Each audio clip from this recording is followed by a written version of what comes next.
siya, sige mo na siya bumutanaw. On process ko man ang iyang pag-move on. So this is story about a woman who keeps on loving someone na dili na para iyahan. This is the title Ala Ala. So available siya ni all music digital platforms, Spotify, Apple Music.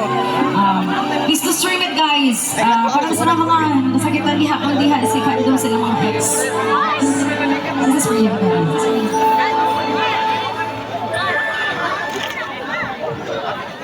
Sa isang sulong, ako'y nakulong mo, hinanay, mga ano mo, umabot ang mga lukso hanggang pagdang, di na naman mga oras na kasama ko, na ayaw mga sandali, kay saya, sa mga pinagsamahan na